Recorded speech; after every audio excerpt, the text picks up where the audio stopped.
마지막 강의를 하겠는데요.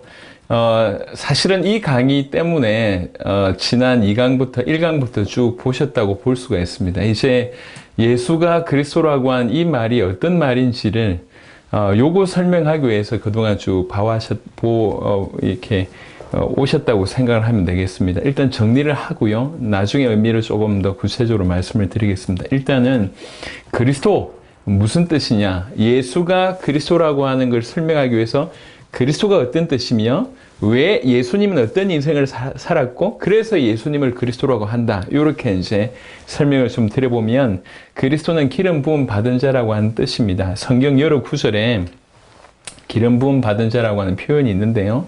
교재를 보시면 시편 2편 2절에 세상에 군왕들이 났으며 관원들이 서로 꾀하여 여호와와 그의 기름 부음 받은 자를 대적하며 시편 45편 7절에 왕은 정의를 사랑하고 악을 미워하시니 그러므로 하나님 곧 왕의 하나님이 즐거움의 기름을 왕에게 부어 왕의 동료보다 뛰어나게 하셨나이다.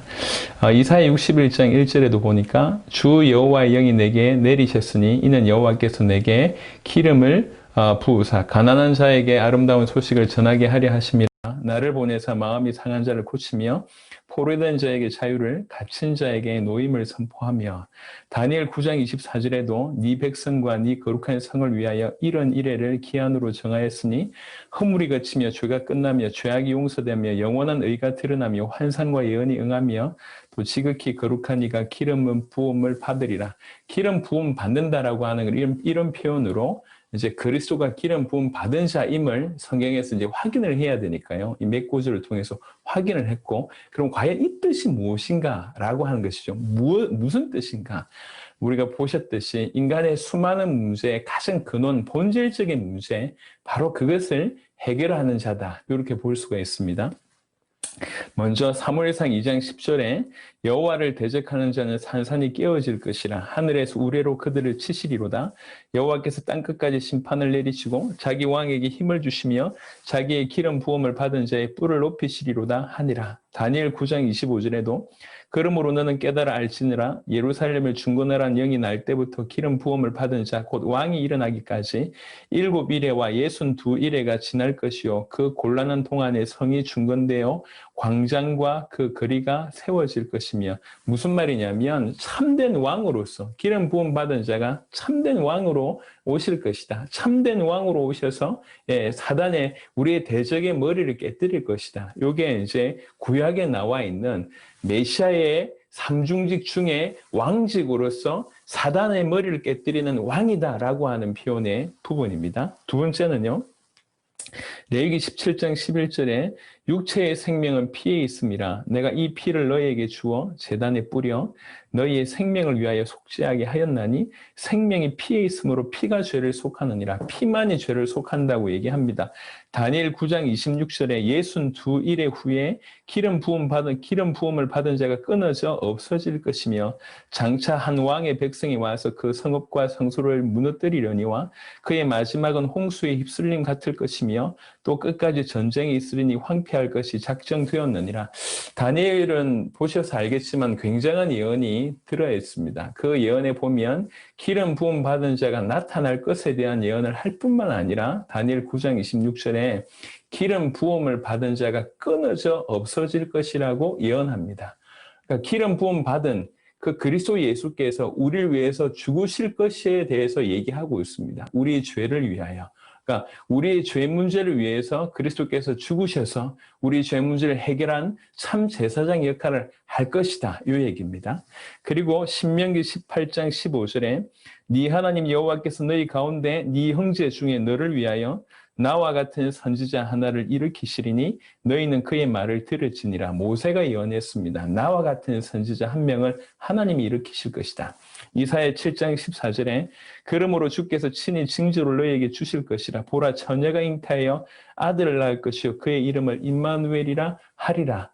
결국 임마누엘이라고 한 것은 하나님께서 우리와 함께 하신다고 하는 뜻입니다. 이름에 하나님이 우리와 함께 하실 것에 대해서 이름을 넣은 이유는 이 땅에 오신 이유를 밝히고 있는 것입니다. 그가 우리로 하여금 하나님과 지금 원수가 되어 있는 우리로 하여금 함께 하실 수 있는 바로 그 일을 하기 위해서 이 땅에 오셨다. 참 선지자로 오셨다는 것이죠. 호세아 13장 14절에 내가 그들을 서울의 권세에서 속량하며 사망에서 구속하리니 사망은 네 죄악이 어디 있느냐, 서울아 네 멸망이 어디 있느냐, 뉘우침이 내 눈앞에서 숨으리라. 하나님과 단절이라고 하는 것을 다른 표현으로 얘기하자면 사망이라고 표현할 수가 있습니다. 이제 성경 배경 우리 잘 아시겠지만 생명과 사망은 항상 성경에서는 관계로 해석합니다. 예, 생명된 하나님과 연결되어 있는 것이 생명이고요. 그 생명된 하나님과 끊어지는 것이 사망입니다. 그러니까 하나님과 단절이라고 하는 것의 다른 표현은 사망이라고 표현할 수가 있습니다. 그러니까 흑암과 사망의 그늘에 앉아 이런 표현이죠. 또 사망의 또 진일보된 표현이 지옥이라고 볼 수가 있습니다. 이 표현에는 소울이라고 얘기하는 거죠. 자, 정리하면 제가 처음부터 얘기를 좀 드렸던 것처럼 우리가 같이 이렇게 고민을 한번 해보시자는 거죠. 왜 하나님께서 우리를 구속할 그 이름을 그리스도라고 지으셨을까? 그러니까 하나님이 그렇게 지으셨을 때는 그 안에 어마어마한 걸 담아두셨다는 거죠. 그리스도가 무슨 뜻인데요? 기름 부음 받은 자라고 하는 뜻입니다. 이게 무슨 말이죠? 하나님께서 이스라엘 역사 안에 기름 부음 받은 자가 누군지를 쭉 설명하셨습니다. 그리고 구약 성경에 특별히 새 식분에 대해서 계속 노출시키셨습니다. 왜 그리스도께서 기름 부음 받은 자이며 그 기름 부음 받은 자는 왕, 선지자, 제사장이어야 하는가? 왜 그래야 되는가라고 얘기할 때는 우리는 창세기의 근원으로 돌아갑니다. 인간의 모든 문제가 이렇게 콸콸 나올 수밖에 없었던 그 근원으로 돌아가 보니 인간이 하나님과 단절돼서 이 모든 문제 가운데 왔는데 그 배경에 죄가 있고 사단이 있다는 걸 알게 됩니다. 이 세 가지는 이런 표현이 옳은 표현인지 모르겠지만 항상 같이 있는 것들입니다. 사단과 죄와 하나님과 단절이라고 하는 것은 항상 같이 있습니다. 이것 때문에 모든 문제가 왔는데 이걸 해결할 수가 없는 거죠. 이걸 해결하기 위해서 하나님께서 메시아를 보내신 것입니다. 그래서 메시아는 처음부터 기름 부음 받은 자고 처음부터 왕이며 제사장이며 선지자이며 그 말은 처음부터 사단을 이길 자, 죄를 해결할 자, 하나님 만나게 할 자라고 하는 것이 그 이름 안에 원래부터 들어있었다는 것이죠. 자, 그렇다고 보면 그리스도는 인간의 근원의 문제를 해결할 뿐만 아니라 이것 때문에 모든 문제가 나온다는 얘기는 이걸 해결한다고 하면 모든 문제가 사실은 끝난다는 거지 않습니까? 그게 이사야 9장으로 이렇게 표현했는데요.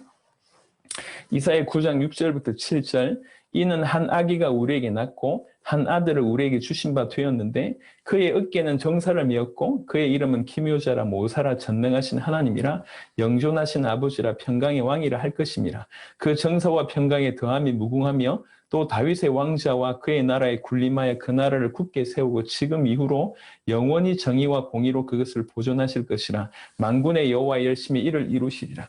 여러분 이것도 한번 생각해 볼 필요가 있는데 예수님에 관해서 어떤 분이신지를 설명합니다. 그는 기묘자고 모사고 전능하신 하나님이고 영존하신 아버지고 평강의 왕이라고 얘기합니다. 자, 그분이 메시아로 이 땅에 우리에게 오신 겁니다. 여러분 이렇게 한번 생각해 보세요. 이 예수님이라고 하는 분은 이 그리스도는 우리의 죄 문제와 우리를 사단에게서 건져내고 그리고 우리로 하나님 만나는 길을 여시고 우리 인생의 문제를 능히 해결하실 분인데 이 정도겠냐는 거죠. 하나님이 우리를 구원하시기 위해서 그런 역할을 하셨지만 이 하나님이신 예수님은 훨씬 큰 분이십니다. 우리를 구원하실 수 있는 구속자이시지만 그는 하나님이세요. 이 말 차이가 무슨 말인지 이해되시겠습니까? 우리가 지금 저기 이렇게 어디에 빠져 있기 때문에 우리를 지금 건져내시는 그런 역할을 하시지만 이 예수님이 이 능력만 가지고 계시냐? 그렇지 않다는 겁니다. 그는 하나님이십니다. 전능하신 하나님이세요. 전능하신 하나님이 우리에게 구속자로 드러나셨지 우리를 건져내시는 정도만이 아니라 모든 우주를 움직이시는 분이지 않습니까? 요 차이입니다. 자, 이 전능하신 하나님이 우리에게 그리스도로 임하시는 거예요. 우리에게 그리스도로 임하셔서 우리를 사단에게서 건져내고 우리의 죄를 해결하고 하나님 만나게 하셔서 그 하나님께서 우리 안에 거하십니다. 자, 이러면 어떤 일이 벌어지겠습니까? 그 하나님이 어떤 분이 이렇게 표현했습니다. 그 하나님이 우리 인생 가운데 오셔서 내 인생을 같이 사신다. 아니면 내 인생을 대신 사신다. 이렇게 표현하셨습니다. 자, 하나님께서 우리 인생 가운데 임하셨다고 우리는 믿습니다. 우리는 하나님의 전, 성령의 전이라고 믿습니다. 실제로 임마누엘 한다고 믿습니다. 그렇다고 하면 우리 눈앞에 있는 문제는 우리와 무슨 상관이 있겠냐는 얘기죠. 이걸 잘 생각을 해보세요. 많은 사람들은요, 어떻게 생각하고 있냐면 예수님을 믿으면 우리 안에 모든 문제가 해결되거나 만사형통될 거라고 생각합니다. 아닙니다. 그 차원이 아니에요. 문제가 없어지는 게 아니에요. 하나님을 믿었다고, 예수님을 믿어서 하나님이 내 안에 계시다고, 그 예수님이 나의 그리스도가 되셨다고 내가 갑자기 부자 되는 게 아닙니다. 갑자기 병이 낫는 게 아닙니다. 갑자기 과거가 사라지는 게 아닙니다. 주변의 모든 환경들이 나에게 박수 쳐주는 게 아닙니다. 문제는 뭐냐면 그 모든 것들이 돈이 없는 거며 병이 있는 거며 이런 많은 것들이 언제 문제가 되냐면 내가 하나님을 떠나 있을 때 이게 문제가 되는 거예요. 이게 이해되십니까? 내가 하나님과 상관없을 때는 이게 문제가 되는 거예요. 근데 그 영원하신 하나님이 전능하신 하나님이 나와 함께 계시게 되면 이거는 더 이상 존재하고 있지만 지금도 나를 힘들게 하는 요소이긴 하지만 어느 순간부터 더 이상 나에게 문제로 다가오지 않게 되는 일이 벌어지는 겁니다. 그래서 그런 의미로서 모든 문제 해결이라고 하는 표현을 쓰는데 이게 잘못 이해가 돼서 예수님이 그리스도이기 때문에 이것도 해결해주고 저것도 해결해주고 이것도 해결해주고 이것도 없애주고 이렇게 지금 생각하고 있습니다. 그건 굉장히 어리석은 생각입니다. 그래서 예수님이 그리스도라고 하면 그 예수님을 그리스도로 믿는다고 하면 그 그리스도께서 나를 모든 빠져있는 곳에서 건져내실 뿐만 아니라 그가 나와 함께 계시게 되는 일이 벌어지는 겁니다. 이렇다고 할 때 무슨 일이 벌어지겠냐는 거죠. 잘 표현한 게 시편 23편 1절 같은 경우에 여호와는 나의 목자시니 내게 부족함이 없으리로다 이렇게 얘기합니다. 그가 나의 목자시고 그가 나를 인도하신다고 하면 충분히 내 인생을 그분에게 맡길 수 있지 않습니까? 그가 내 인생의 목자라고 하면 부족함이 있겠냐 이렇게 고백하는 겁니다. 요한복음 4장 25절에 여자가 이르되 메시아 곧 그리스도라 하는 이가 오실 줄 내가 아노니 그가 오시면 모든 것을 우리에게 알려주시리이다. 가장 결정적으로 예수의 그리스도 되심을 믿었던 사마리아 수가성 여인을 통해서 우리 많은 해답을 얻을 수 있습니다. 말씀드리면 디테일하게 좀 말씀드려 보겠습니다. 시간이 없어도 이 사람이 음료수 2개가 있습니다. 이 사람이 예수님을 만났어요. 청년 예수님을 만났습니다. 이때는 아무런 변화가 없었습니다. 청년 예수를 눈으로 보고 그 사람에게 물도 주고 대화도 나눠도 전혀 변화가 없었습니다. 맞죠? 언제 바뀌었냐면 이 사마리아 수가성 여인의 눈에 이 청년 예수가 그리스도구나라고 깨달아졌을 때, 그리스도라고 보여졌을 때, 그때 이 사람이 바뀝니다. 자, 사마리아 수가성 여인은 익히 알듯이 남편이 5 있고 지금 6번째하고 살고 있다고 합니다. 이 사막 기후예요. 그래서 낮 시간에는 잘 움직이지 않습니다. 잘 움직이지 않기 때문에 사람들이 이렇게 잘 안 나올 그때 물길로 나온 겁니다. 어떤 관계를 이해하시겠죠. 그때 유대 사회에서 남편 5명하고 살아? 이게 보통 얘기가 아니라 칭찬받을 짓이 아닙니다. 충분히 비난받을 짓이죠. 이게 수모를 당할 수밖에 없는, 아이들까지 놀릴 수밖에 없는 그런 상황이고, 그때 당시에는 노예가 존재했었습니다. 무슨 말이냐면 돈이 있으면 자기가 물길로 안 옵니다. 저 물길로 와라 라고 얘기할 수 있다는 거죠. 그러니까 가정 문제 와 있지, 지금 경제 문제 와 있지, 또 한편으로는 사회적인 관계 다 끊어져 있습니다. 이런 상태로 청년 예수를 만났는데 예수님을 눈으로 본다고 변화되는 게 아니에요. 예수님하고 대화한다고 변화되는 게 아닙니다. 언제 바뀌었냐면 그 청년 예수가 그리스도라고 보여지고 믿어질 때 바뀌는 겁니다. 믿어지니까 어떤 일이 됐습니까? 물길로 왔던 물동이를 버려둡니다.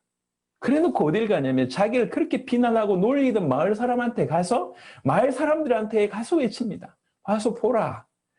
내가 있었던 일들 나한테 얘기하신 이 사람 그리스도 아니냐. 이러면서 전도합니다. 여러분, 갑자기 사마리아 수가성 여인이 돈 생긴 게 아니에요. 어두웠던 과거가 사라진 게 아닙니다. 여전히 사람들이 비난하는 손가락질을 하고 있습니다. 그런데 청년 예수가 그리스도라고 보여진 그 순간, 그 순간부터 과거가 더 이상 자기를 사로잡을 수 없고 돈 없는 게 문제가 되지 않았고 사람들이 지금 이제 자기를 비난한 것도 문제가 되지 않습니다. 아니 바뀌었습니다. 그 사람이 바뀌었어요. 예수님이 그리스도라고 믿어지지 할 때 이 모든 것들이 문제였기 때문에 철저하게 숨어서 지낼 수밖에 없는 인생이었지만 예수님이 그리스도라고 믿어지니까 그 모든 것들이 더 이상 문제가 안 되는 일이 벌어지는 겁니다. 이게 예수님을 그리스도로 믿는다고 하는 표현입니다. 예수님이 그리스도라고 하는 것은 그가 나를 사단에게서 건졌고 죄에게서 해방시켰고 하나님을 만나게 하셨을 뿐만 아니라 그가 내 인생 가운데 임하시는구나. 하나님이 나와 동행하시는구나. 그가 나의 목자가 되셨구나. 그가 나를 의롭게 하셨구나. 내가 하나님과 화목됐구나. 임마누엘 되어 있구나 라고 하는 것들이 믿어지기 때문에 어떤 것도 문제가 안 되는 일이 벌어지는 겁니다. 초대교회를 설명을 좀 드려보면 초대교회는 예수님을 믿었기 때문에 감옥 갔습니다. 예수님을 믿었기 때문에 사회에서 축출되는 일이 벌어졌습니다. 예수님을 믿었기 때문에 순교당하는 일이 벌어졌습니다. 예수님을 믿었기 때문에 핍박을 당했습니다. 예수님을 그리스도라고 믿었기 때문에 가지고 있던 모든 물질을 내놓았습니다. 예수님을 그리스도라고 믿었기 때문에 그랬습니다. 예수님이 내 인생의 모든 문제를 해결하셨다고 믿었기 때문에 그렇게 살았습니다. 예수 믿고 부자 된 게 아니에요. 예수 믿은 사람 다 병 나은 게 아닙니다. 예수 믿은 사람들이 다 부유해진 게 아닙니다. 오히려 예수 때문에 모든 어려움을 겪었습니다. 그런데 그들 마음에는 다 끝났다. 예수님이 그리스도다. 다 끝났다. 그래서 죽어도 괜찮다는 거예요. 돈이 없어도 괜찮고 핍박을 받아도 괜찮고 어려워도 괜찮다는 거예요. 이런 사람이 주를 위해서 삽니다. 이렇게 믿는 사람들만이 주를 위해서 삽니다. 여러분, 예수 믿는다는 건 뭐냐면 예수 믿지 않는, 하나님을 믿지 않는 사람들은 자기를 위해서 사는 자입니다. 자기를 위해서 사는 자가 하나님 믿지 않는 사람입니다. 예수 믿는 자는 어떤 자냐면 주를 위해서 사는 자입니다. 근데 오늘 우리는 예수님을 믿는다고 하면서도 여전히 자기를 위해서 사는 경우들이 많습니다. 좀 더 디테일하게 설명을 좀 드려보면 우리 기도 많이 하지 않습니까? 무슨 기도를 합니까? 과테말라 레니 목사님 데려와서 제가 불국사를 제가 데려갔어요. 레니 목사님이 그 앞에 써져 있는 걸 보더니 이게 뭐냐고 물어보는 거예요. 그러니까 자기 소원 이렇게 비는 거 있잖아요. 그걸 보더니 이 사람이 야 똑같다. 기독교 신자하고 구하는 게 똑같다. 똑같다는 거예요. 이게. 우리 수많은 성도들이 기도하는데 기도하는 것 자체가 좋습니다. 하지만 뭘 놓고 기도하냐는 거죠. 어떤 믿음으로 기도하냐는 거죠. 여전히 기독 신자들은 받을 게 그렇게 많은가 봐요. 이것 주세요, 저것 주세요. 전부 다 그 기도만 하고 있습니다. 끝났다고 믿어지지 않는 사람은 끝내려고 삽니다. 이 말 이해하시겠습니까? 내가 모든 문제가 끝났다고 믿어지지 않는 사람은 여전히 예수님을 이용해서 끝내려고 삽니다. 예수님을 이용해서 육신 문제, 정신 문제, 돈 문제 이런 것들을 끝내려고 삽니다. 이건 믿는 게 아니에요. 그 저변에 들어가 보면. 예수님을 그리스도로 믿는다는 것은 그가 내 인생의 모든 문제를 끝내셨다고 믿는 것입니다. 끝내셨다고 믿기 때문에 뭐라고 얘기하냐면 더 이상 나를 위해서 사는 자가 안 되는 거죠. 그래서 예수님께서 뭐라고 얘기하냐면 누구든지 나를 따르려거든 자기 십자가를 지고 자기를 부인하고 이렇게 됩니다. 그럼 자기를 부인한다는 얘기는 자기 자신을 그냥 억제한다는 얘기가 아닙니다. 죽이라는 얘기를 하는 게 아닙니다. 내 모든 문제가 끝났다고 믿으시니까 더 이상 내가 나를 위해서 살 필요가 없는 거예요. 자기를 부인하고 이런 자가 주님을 따르는 겁니다.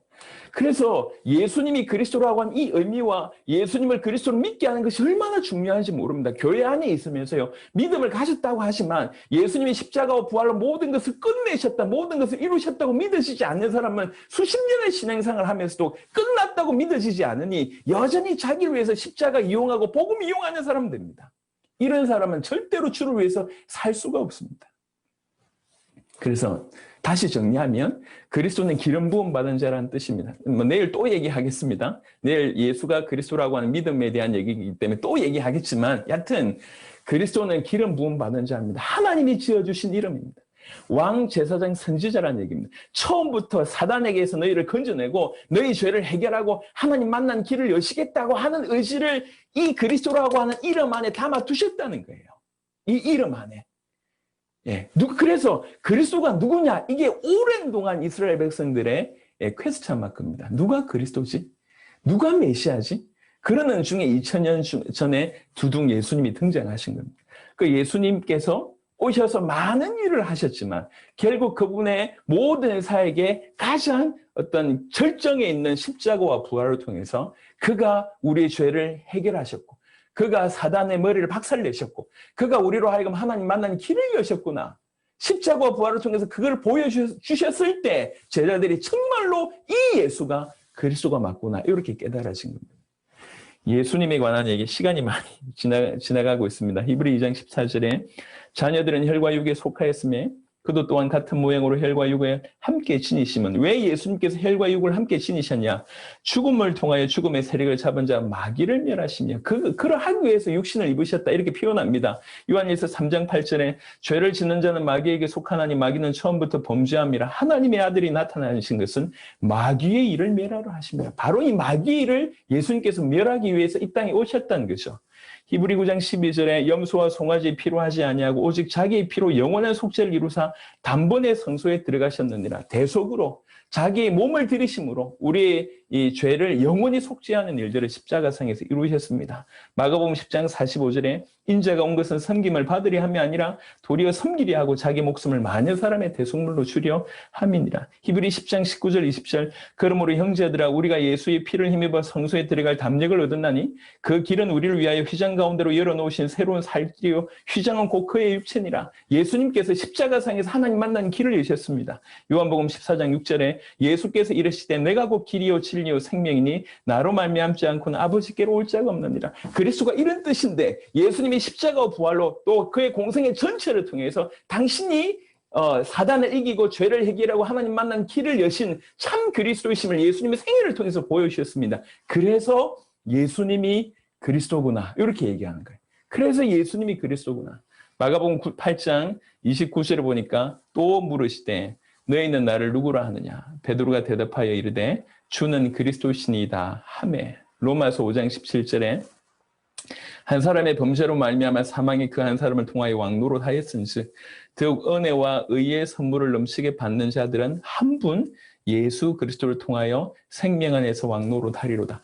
정말로 예수님을 그리스도라고 믿는 자가 그냥 연이어서 예수 그리스도 믿습니다. 이렇게 되는 겁니다. 이렇게 표현하는 겁니다. 로마서 8장 1절 2절 그러므로 이제 그리스도 예수 안에 있는 자에게는 결코 정죄함이 없나니 이는 그리스도 예수 안에 있는 생명의 성령의 법이 죄와 사망의 법에서 너를 해방하였습니다. 에베소 2장 5절 6절에 허물로 죽은 우리를 그리스도와 함께 살리셨고 너희는 은혜로 구원을 받은 것이라 또 함께 일으키사 그리스도 예수 안에서 함께 하늘에 앉히시니 우리가 믿는 바로는 그 예수님이 바로 그리스도이십니다. 유대교는 지금도 인정하지 않고 있지만 우리는 우리를 위하여 십자가를 지시사 모든 저주를 받으신 우리를 대신해서 죽으신 그 예수님을 그리스도라고 믿는 것입니다. 이게 예수가 그리스도라고 하는 뜻입니다. 예수님이 참왕, 참제사장, 참선지자.